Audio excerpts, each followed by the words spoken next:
I've been researching what are the effective or appropriate behaviors for leaders today.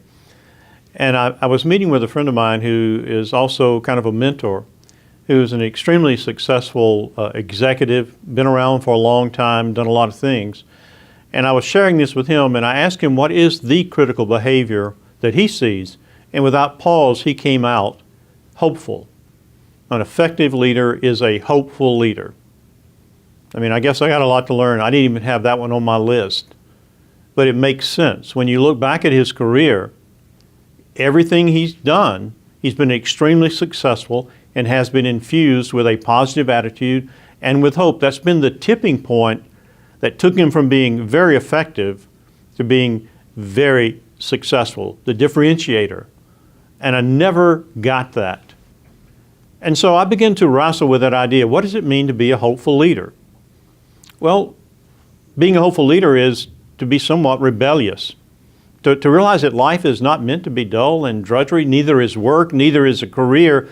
After spending time with him, you come away feeling good. You're feeling kind of hopeful. It's contagious. And that rebellion is contagious as well. So I think a hopeful leader really is an act of rebellion. It's like the little book we read for our children, about the little train that kept saying, I think I can, and I think I can. It's that active rebellion in the midst of those struggles to remain hopeful. And sometimes being a hopeful leader is no more than a hunch. If you've read Malcolm Gladwell's book, Blink, it's something that we know intuitively. It's a feeling, it's a sense of hope and optimism that we have that sometimes data doesn't show. Sometimes hope is nothing more than a speculation that you can put together some of the dots and connect them and then make an aggressive decision. For something to be hopeful, it has to be meaningful. They're just attached. It's hard to get people to pursue something that has no meaning or have any hope in that as well. So if when you're working, to quote Lencioni, people have to feel that what they're doing means something. Hopeful leaders create a positive ethos on their teams. Shane Lopez, who teaches at the business school at the University of Kansas, says in his research, he has found that positive leaders, hopeful leaders, encourage people by saying, you can make a difference, and if it's going to happen, it's going to be you that's going to be instrumental in making that. Hopeful leaders believe it can be better, and they believe that they can do something. Another mentor of mine, though long, long gone, I've never met him, but I've read him, is Soren Kierkegaard.